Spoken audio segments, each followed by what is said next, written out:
پر یہ آج کی جو ہماری گفتگو ہے وہ صفوں کی درستگی کے حوالے سے ہے کہ جسے ہم توجہ نہیں دیتے۔ اب یہ احادیث طیبہ آپ سنیں کہ سرکار نے صفوں کے متعلق حضور نے کتنے جو ہے اہتمام کے ساتھ صحابہ کرام کی صفیں جو ہے وہ درست فرمایا کرتے تھے۔ حضرت جابر بن سمرہ رضی اللہ تعالی فرماتے ہیں حضور ہمارے پاس تشریف لائے اور حضور نے فرمایا کیا میں تمہیں وہ طریقہ نہ بتاؤں کہ جس طرح ملائکہ اپنے رب کے پاس صفیں باندھ کر کھڑے ہوتے ہیں؟ تو صحابہ کرام فرماتے حضور کیوں نہیں؟ تو صحابہ نے کہا حضور فرشتے کیسے صفیں بنا کے کھڑے ہوتے ہیں؟ تو میرے مصطفیٰ نے فرمایا کہ فرشتے جو ہے اپنے رب کے حضور جب صفوں میں کھڑے ہوتے ہیں تو ان کی صفوں کے اندر کوئی خلا نہیں ہوتا، فرشتوں کی صفوں میں کوئی خلا نہیں ہوتا۔ تو فرمایا کہ وہ اپنی صفوں کو مکمل کرتے ہیں، پہلی صف کو مکمل کرتے ہیں، پھر اس کے بعد دوسری صفیں، تو وہ ترتیب سے ان کی صفیں ہوتی ہیں اور ان کی صفوں میں کوئی خلا نہیں ہوتا۔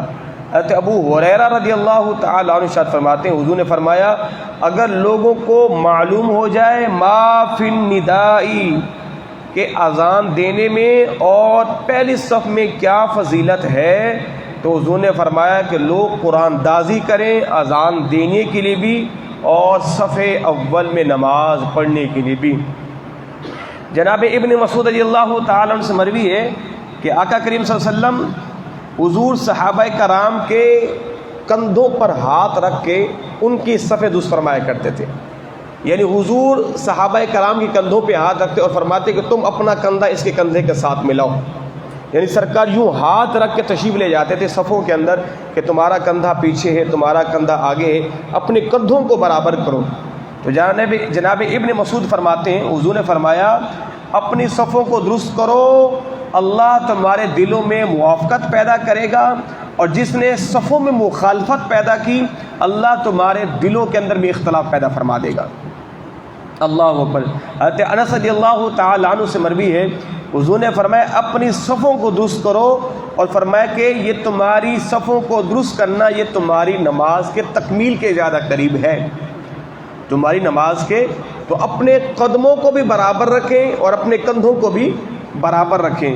اللہ اکبر۔ جناب انس سے ہی مروی ہے فرماتے ہیں ایک مرتبہ جماعت کھڑی ہو گئی اور مؤذن نے تکبیر بھی کہہ لی اور سرکار مدینہ نے ہماری طرف منہ کیا اور فرمایا کہ اپنی صفوں کو درست کرو، اور حضور نے فرمایا کہ جس طرح میں آگے دیکھتا ہوں اسی طرح میں پیچھے بھی دیکھتا ہوں۔ یہ سرکار کا معجزہ ہے، حضور جس طرح آگے دیکھتے ہیں حضور اس طرح پیچھے بھی دیکھتے ہیں۔ اور ایک روایت کا مفہوم ہے حضور نے فرمایا کہ میں تمہاری خشوع والی کیفیت کو بھی جانتا ہوں اور تمہاری خضوع والی کیفیت کو بھی جانتا ہوں، یعنی تمہارا ظاہری جو ہے وہ خد و خال ہو یا تمہارے دلوں کے اندر جو نماز کی عاجزی والی کیفیت ہے میں اس کو بھی جانتا ہوں۔ اللہ اکبر۔ حضرت نعمان بن بشیر رضی اللہ تعالی عنہ سے مروی ہے حضور نے فرمایا اپنی صفوں کو درست کرو ورنہ اللہ تمہارے دلوں میں بھی مخالفت پیدا فرما دے گا اور تمہارے چہروں کے اندر بھی مخالفت پیدا فرما دے گا۔ اللہ اکبر۔ حضرت برہ بن عازب رضی اللہ تعالی عنہ سے مروی ہے کہ آقا کریم صلی اللہ علیہ وسلم حضور ایک صف کے کنارے سے دوسری صف کے کنارے تک سرکار تشریف لے جاتے اور صحابہ کرام کی صفوں کو درست فرماتے، اور حضور جو ہے ہمارے سینوں پر بھی ہاتھ پھیرتے اور ہمارے کندھوں پر بھی ہاتھ پھیرتے۔ ایک روایت کا مفہوم ہے کہ ایک شخص کا پیٹ جو ہے وہ سب سے آگے نکلا ہوا تھا، میرے مصطفیٰ تشریف لے گئے فرمایا میاں پیٹ پیچھے کرو، یہ تمہارا بڑا پیٹ صف کے اندر خلل پیدا کر رہا ہے۔ اب اندازہ لگائیں کہ یہ ہے صف کے آداب۔ فرمایا کہ تم آگے نکلے پیچھے ہو جاؤ، بالکل تمہارے کندھے بھی برابر ہوں اور تمہارے قدم بھی برابر ہوں اور تمہارا پیٹ جو اس کو بھی برابر کرو، یہ تم آگے صف کے اندر نکلے ہوئے ہو۔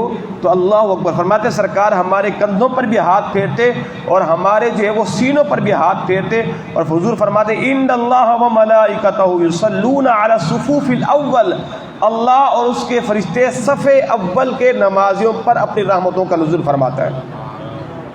تو پہلی صف کے جو نمازی ہیں ان پر اللہ رب العزت اس کے فرشتے جو ہے وہ رحمتوں کی برسات برساتے ہیں۔ جناب ابن عمر رضی اللہ تعالی عنہ سے مروی ہے، حضور نے فرمایا اپنے کندھوں کو کندھوں سے ملا لو اور صفوں کے درمیان خلل کو جو ہے وہ پر کرو، اور فرمایا کہ جس نے صف کو ملایا اللہ اس کو ملائے گا، اور جس نے صف کے اندر جو ہے وہ خلا پیدا کیا اور جس نے صف کو کاٹا اللہ اس کو کاٹے گا۔ تو ہم کیا کرتے ہیں، بعض دفعہ بیچ کے اندر گیپ ہوتا ہے، ادھر بھی خلا ہے ادھر بھی خلا ہے ادھر بھی خلا ہے، تو یہ صف کو جوڑنے والی بات نہیں ہوئی۔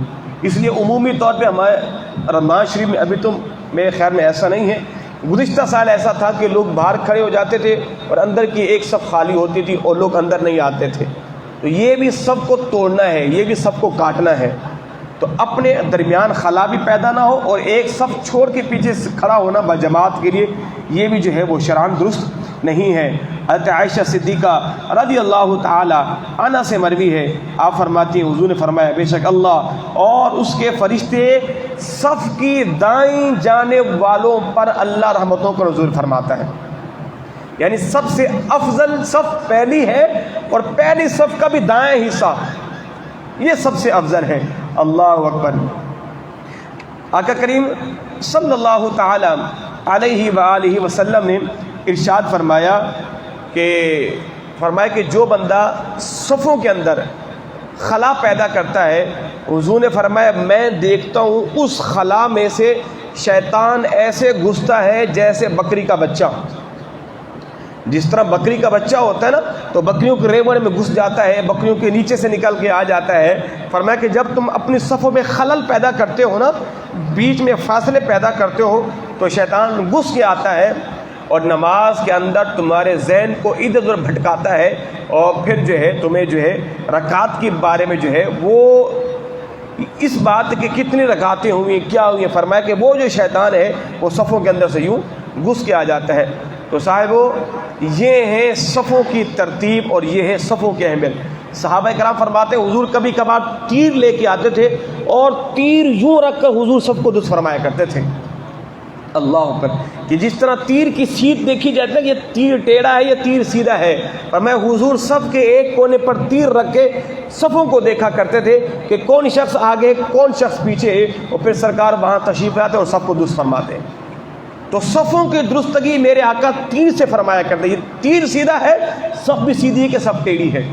تو اس لیے اپنی صفوں کے اندر یہ ہے فرشتوں کی صفیں ہیں، فرشتوں کی صفوں میں ترتیب بھی ہے، فرشتوں کی صفوں میں خلل بھی نہیں ہے، اور فرشتے جو ہے وہ یوں کھڑے ہوتے ہیں، میرے مدنی آقا نے فرمایا ان میں کوئی خلل پیدا، ان کے اندر کوئی گنجائش پیدا نہیں ہوتی۔ تو جب بھی صفیں بنایا کریں تو پہلی فرصت کے اندر اپنے کندھے سے کندھا ملائیں اور اپنے درمیان خلل پیدا نہیں ہونی چاہیے، اور کوئی آگے بڑھا ہوا ہے اس کو پیچھے کریں اور جو پیچھے ہے اس کو آگے کریں۔ حضور اس وقت تک جماعت شروع نہیں فرماتے تھے جب تک سرکار صفیں درست نہ فرما لیا کرتے تھے۔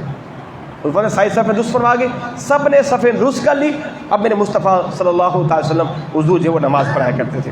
اللہ ہم سبوں کو اپنی صفوں کو درست کرنے کی توفیق عطا فرمائے۔